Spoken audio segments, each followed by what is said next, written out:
ಧರ್ಮಸ್ಥಳದಲ್ಲಿಂದು ವಿಜಯೇಂದ್ರ ವಿಶೇಷ ಪೂಜೆ, ಅಡ್ಡ ಮತದಾನ ಚರ್ಚೆಯ ನಡುವೆ ವಿಜಯೇಂದ್ರ ಅವರ ಕುತೂಹಲಕಾರಿ ನಡೆಯಿತು.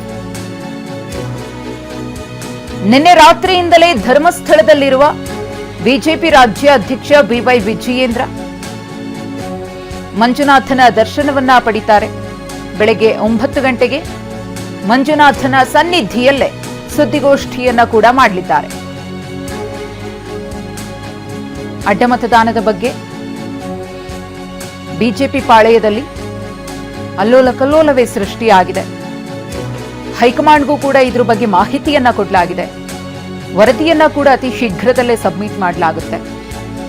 ಅದರ ಜೊತೆಗೆ ಇದೀಗ ಧರ್ಮಸ್ಥಳದ ಮಂಜುನಾಥನ ದರ್ಶನವನ್ನ ಪಡೆದು ವಿಶೇಷ ಪೂಜೆಯನ್ನ ಸಲ್ಲಿಸುವುದಕ್ಕೆ ಬಿವೈ ವಿಜಯೇಂದ್ರ ಅವರು ಮುಂದಾಗಿದ್ದಾರೆ. ಇನ್ನು ಧರ್ಮಸ್ಥಳದಲ್ಲಿ ಶಾಸಕಾಂಗ ಪಕ್ಷದ ಸಭೆಯನ್ನ ನಡೆಸಬೇಕು ಅಂತ ನಿರ್ಧಾರವನ್ನ ಕೂಡ ಮಾಡಲಾಗಿತ್ತು. ಆದರೆ ಸಾಕಷ್ಟು ಆಕ್ಷೇಪಗಳು ಕೇಳಿಬಂದ ಹಿನ್ನೆಲೆಯಲ್ಲಿ ಆ ನಿರ್ಧಾರವನ್ನ ಕೈಬಿಡಲಾಯಿತು.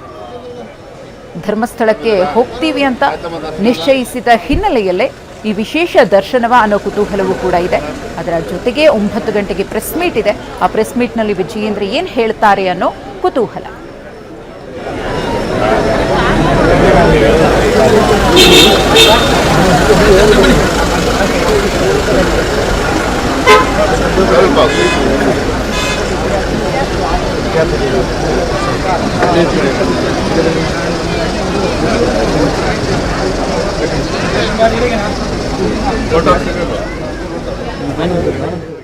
ಈ ಕುರಿತು ಮತ್ತಷ್ಟು ಮಾಹಿತಿಯನ್ನು ಕೊಡೋದಕ್ಕೆ ನಮ್ಮ ಪ್ರತಿನಿಧಿ ಪೃಥ್ವಿರಾಜ್ ಇದೀಗ ನೇರ ಸಂಪರ್ಕದಲ್ಲಿದ್ದಾರೆ. ಪೃಥ್ವಿರಾಜ್, ಬಿವೈ ವಿಜಯೇಂದ್ರ ಅವರ ಧರ್ಮಸ್ಥಳ ಭೇಟಿ ವಿಶೇಷವಾಗಿ ಕುತೂಹಲವನ್ನ ಕೆರಳಿಸಿದೆ. ರಾಜಕೀಯವಾಗಿಯೂ ಕೂಡ ಒಂದಷ್ಟು ತಿರುವುಗಳನ್ನ ಪಡ್ಕೊಳ್ತಾ ಇದೆ. 9 ಗಂಟೆಗೆ ಪ್ರೆಸ್ ಮೀಟ್ ಕೂಡ ಇದೆ.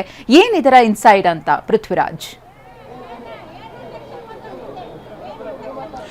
ಮಧುಶ್ರೀ, ಏನು ಇತ್ತೀಚಿನ ಬೆಳವಣಿಗೆಗಳನ್ನು ಗಮನಿಸಬಹುದು. ಸೊ ಇಲ್ಲಿ ಏನು ಅಡ್ಡ ಮತದಾನ ಆಯಿತು, ಬಿಜೆಪಿ ಶಾಸಕರಿಂದ ಅಡ್ಡ ಮತದಾನ ಸಂದರ್ಭದಲ್ಲಿ ಯಾರು ಈ ಅಡ್ಡ ಮತದಾನ ಮಾಡಿದ್ರು ಅನ್ನೋ ನಿಟ್ಟಿನಲ್ಲಿ ವಿಜಯೇಂದ್ರ ಒಂದು ಆಣೆ ಪ್ರಮಾಣ, ಧರ್ಮಸ್ಥಳಕ್ಕೆ ಬಂದು ಆಣೆ ಪ್ರಮಾಣವನ್ನು ಮಾಡಬೇಕು, ಅಲ್ಲೇ ಶಾಸಕಾಂಗ ಪಕ್ಷದ ಸಭೆಯನ್ನು ಕೂಡ ಕರಿತೀವಿ ಅಂತ ಹೇಳಿದಂಥದ್ದು. ಸೊ ಈಗ ಪಕ್ಷದಲ್ಲೇ ಇದಕ್ಕೆ ಒಮ್ಮತ ಮೂಡದ ಹಿನ್ನೆಲೆಯಲ್ಲಿ ಅವರು ಒಬ್ಬರೇ ಈಗ ಬಂದಿರುವಂಥದ್ದು. ಅಂದರೆ ಪ್ರಮುಖವಾಗಿ ಇಲ್ಲಿಗೆ ಎಲ್ಲರೂ ಬಂದು ಆಣೆ ಪ್ರಮಾಣ ಮಾಡುವಂಥದ್ದು ಕ್ಯಾನ್ಸಲ್ ಆಗಿದೆ. ಸೊ ಅದರಿಂದಾಗಿ ಈಗ ಒಂದು ಏನು ಅಂತ ಹೇಳ್ತಾರೆ ಅಂತ ಹೇಳಿದ್ರೆ, ಧರ್ಮಸ್ಥಳದ ವಿಚಾರದಲ್ಲಿ ಏನಾದರೂ ಮಾತನಾಡಿದ್ರೆ, ಸೊ ಇಲ್ಲಿ ಆಣೆ ಪ್ರಮಾಣದ ಬಗ್ಗೆ ಮಾತನಾಡಿದ್ರೆ ಅಲ್ಲಿ ಹೋಗಿ ತಪ್ಪುಕಾಣಿಕೆ ಹಾಕಬೇಕು ಅನ್ನೋ ಹಿಂದಿನಿಂದ ಪ್ರತೀತಿ ಇರುವಂಥದ್ದು. ಯಡಿಯೂರಪ್ಪ ಅವರ ಕಾಲದಿಂದಲೂ ಕೂಡ ಅದನ್ನ ನಡ್ಕೊಂಡು ಬರ್ತಾ ಇದೆ ಈ ಕುಟುಂಬ. ಅದಕ್ಕೋಸ್ಕರ ಇವತ್ತು ವಿಜಯೇಂದ್ರ ಇಲ್ಲಿ ಧರ್ಮಸ್ಥಳಕ್ಕೆ ಬಂದಿರುವಂಥದ್ದು. ವಿಜಯೇಂದ್ರರಿಗೆ ಸದ್ಯಕ್ಕೆ ಇಲ್ಲಿನ ಸ್ಥಳೀಯ ಶಾಸಕರು, ವಿಧಾನ ಪರಿಷತ್ ಸದಸ್ಯರು, ಇಲ್ಲಿನ ಸ್ಥಳೀಯ MP ಎಲ್ಲರೂ ಕೂಡ ಸಾಥ್ ಕೊಟ್ಟಿರುವಂಥದ್ದು. ಈಗ ಸದ್ಯಕ್ಕೆ ಒಳಗಡೆ ದೇವರ ದರ್ಶನಕ್ಕೆ ವಿಜಯೇಂದ್ರ ಹೋಗಿರುವಂಥದ್ದು. ಅಂದರೆ ನಿನ್ನೆ ರಾತ್ರಿ ದೆಹಲಿಯಿಂದ ಸೀದಾ ಮಂಗಳೂರಿಗೆ ಬಂದಂತಹ ವಿಜಯೇಂದ್ರ ಮಂಗಳೂರು ಏರ್ಪೋರ್ಟ್ಗೆ ಬಂದರು. ಅಲ್ಲಿಂದ ನೇರವಾಗಿ ರಸ್ತೆ ಮೂಲಕ